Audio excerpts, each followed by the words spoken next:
Welcome back to Time Across the Solar System. I am Tess, and this week we have a lot of ground to cover, so let us take a tour across the universe, from stars being born to stars taking their final bow. Let us start right at the edge of time itself.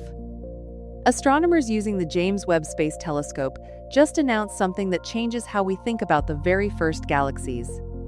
A team led by researchers at Leiden University studied 9 massive galaxies from the early universe, galaxies that had already finished their main burst of star formation billions of years ago. When astronomers look at a galaxy, they cannot count every single star one by one. Instead, they split the galaxy's light into a spectrum, and the brightest, most massive stars dominate that light completely. The smaller, fainter stars hide in the glare, the way a handful of skyscrapers can hide dozens of smaller buildings behind them when you look at a city from far away. By combining the James Webb Space Telescope's deep spectra with earlier observations from the Very Large Telescope in Chile, the team finally managed to count those hidden, faint stars for the first time. These early galaxies contain far more small stars than galaxies like our own Milky Way do today. For one galaxy in the study, the difference was dramatic.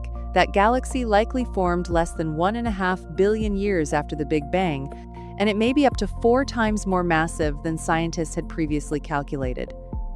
Everything we study on this show, a year on Mars, a day on Venus, the way Saturn's moon Titan experiences time, all of it depends on the same physics that governs galaxies billions of light years away.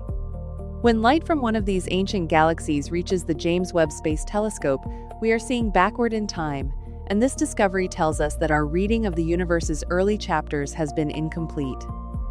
Speaking of things hiding in plain sight, let us come much closer to home, to a stellar nursery inside our own galaxy called the Carina Nebula.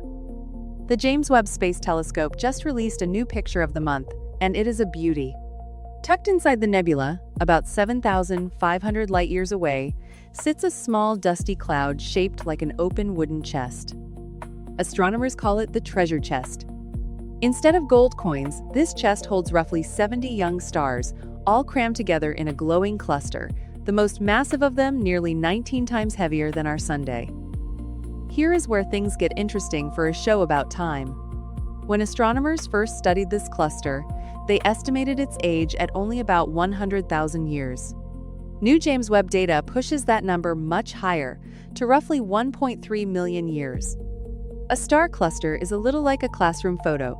The longer you study the details, the more accurately you can tell how old everyone actually is. Many of the infant stars inside the treasure chest are wrapped in their own disks of gas and dust, the same kind of raw material that our own solar system's planets were built from billions of years ago. Studying it is a little like looking at a nursery photo of what our own sun and planets might have looked like when they were just forming. Now let us jump back out to the deep universe, because not everything out there is playing by the rules. The James Webb Space Telescope has been studying a galaxy cluster called XLSSC 122, sitting about 10.4 billion light-years away. That means we are seeing it as it looked 10.4 billion years ago, when the universe itself was still quite young. Galaxy clusters are usually thought to build up their mass slowly, over billions of years. But this cluster already looks dense, concentrated, and organized, much like galaxy clusters we see nearby in the present-day universe. The telescope found something else remarkable too. The cluster is acting as what astronomers call a strong gravitational lens, bending and magnifying the light of even more distant galaxies behind it, the most distant example of that kind of lensing ever found from a galaxy cluster. Measuring that bent light showed the cluster's core is far more concentrated than current models of cosmic evolution predict for a structure this old. Discoveries like this remind us that the history of the universe is not a fixed reading. It is still being written and rewritten as our telescopes get more powerful. If mature galaxy clusters were not strange enough, our next story might be the strangest of the week. Astronomers led by researchers at the Massachusetts Institute of Technology have found what they are calling a black hole star. The object, nicknamed Mo-Minus Black Hole Star 1, was spotted in the very early universe, only about 660 million years after the Big Bang, appearing as an extremely bright red dot, roughly the size of our own solar system. At first, this looked like it could simply be an enormous star, but its energy output tells a different story. It is pouring out about 100 billion times more energy than any known star could physically produce through nuclear fusion, power much closer to what a black hole can generate. After running detailed simulations, researchers concluded that the most likely explanation is a central black hole about 100,000 times as massive as our Sun, wrapped inside a dense, glowing envelope of hydrogen gas, roughly the size of our solar system. This discovery may help explain hundreds of mysterious little red dots the James Webb Space Telescope has spotted scattered across images of the early universe, objects too bright to be normal stars but too small and dim to be full galaxies. Using our own solar system as a measuring stick, imagine squeezing the energy output of 100 billion suns into a space that could stretch from where our Sun sits out past the orbit of a planet like Neptune. From an object the size of our solar system, let us head to the very center of our own galaxy, right next door to a supermassive black hole. Sagittarius A star anchors the Milky Way with a mass of about 4 million suns, surrounded by intense radiation, powerful winds, and a densely packed crowd of stars, one of the harshest environments anywhere in our galaxy.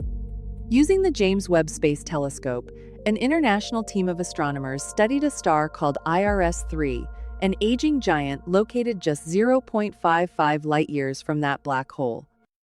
IRS-3 is in what astronomers call the asymptotic giant branch phase, the final stretch of a star's life, when it swells up, cools down, and sheds huge amounts of gas and dust into space, in this case losing roughly the mass of Earth every 18 days.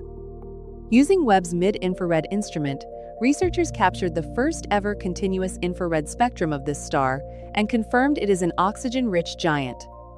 Then came the real surprise. Hidden inside that dusty envelope, they detected clear signs of water. Water molecules are fragile, easily torn apart by intense radiation, so finding water intact so close to a supermassive black hole shows that a star's own dusty envelope can act like a protective shield. Water and dust are basic building blocks for future stars and planets, so dying stars like IRS-3 may still be seeding the material for the next generation of solar systems, even next door to a black hole. For our final stop this week, let us look at a preview of something that will eventually happen to our own Sunday. The James Webb Space Telescope has released striking new infrared images of a nebula called NGC 2392, nicknamed the Lion Nebula because of its face-like shape. This nebula formed the way most nebulae like it do. A star roughly the mass of our own Sun eventually used up the hydrogen fuel in its core. The core became unstable, began to pulsate, and started shedding its outer layers into space. What is left behind is a hot, exposed stellar core called a white dwarf, sitting at the center, lighting up the surrounding gas and dust in brilliant colors, a stage astronomers call a planetary nebula. Stars with roughly the mass of our Sun, including our Sun itself, are expected to end their lives this exact way. Scientists estimate our Sun will not reach this stage for another 5 billion years, so there's no need to worry about it anytime soon.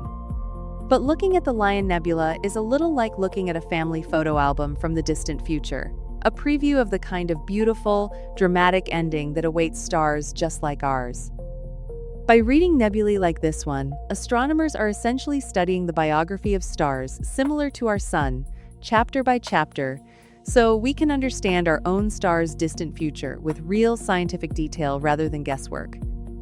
That is our tour for this week. From hidden stars in the earliest galaxies, to a treasure chest of infant suns, to a galaxy cluster that grew up too fast, to a black hole wearing a star's disguise, to water surviving beside a supermassive black hole, and finally to a glimpse of our own Sun's distant future.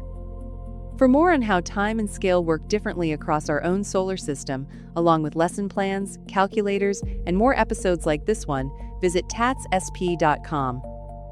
Thank you for listening, and I will see you next time on Time Across the Solar System.